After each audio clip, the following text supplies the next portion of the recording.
ప్రతిభతో పాటు భక్తి భావాన్ని చాటుకున్నాడు ఓ ఉపాధ్యాయుడు. ఏకంగా చాక్ పీస్లపై 108 శివలింగాలు తయారు చేశాడు. చాక్ పీస్లతో తన సూక్ష్మకళా నైపుణ్యాన్ని ప్రదర్శించారు భూపాలపల్లి జిల్లా కాటేరం గిరిజన సంక్షేమ బాలుర గురుకులం విద్యాలయానికి చెందిన art teacher, micro artist Adepu Rajinikanth. Shivaratri పర్వదినాన్ని పురస్కరించుకుని సుమారు 10 గంటల పాటు శ్రమించి 30 చాక్ పీస్లను గుండు పిన్ను సహాయంతో చెక్కాడు. స్కల్బరింగ్ ఆర్ట్ ద్వారా 1.5 సెంటీమీటర్ల ఎత్తుండే 108 శివలింగాలు తయారు చేశాడు. ఆ శివలింగాలనే త్రిశూలం, మహాశివలింగంగా పేర్చాడు. ప్రజలందరికీ మహాశివరాత్రి శుభాకాంక్షలు.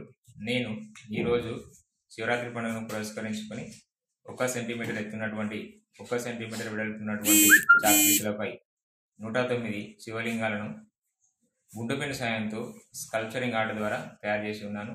వీటిని తయారు చేయడానికి నాకు సుమారు 10 గంటల పాటు సమయం పడుతుంది. అదేవిధంగా పెన్సిల్ గ్రాఫైట్పై 4 మిల్లీమీటర్లు ఎత్తున్నటువంటి శివలింగాన్ని కూడా తయారు చేశాను. క్యారెట్తో, బంగాళాదుంపతో కూడా వివిధ ఎత్తులో ఉన్నటువంటి శివలింగాలను తయారు చేశాను.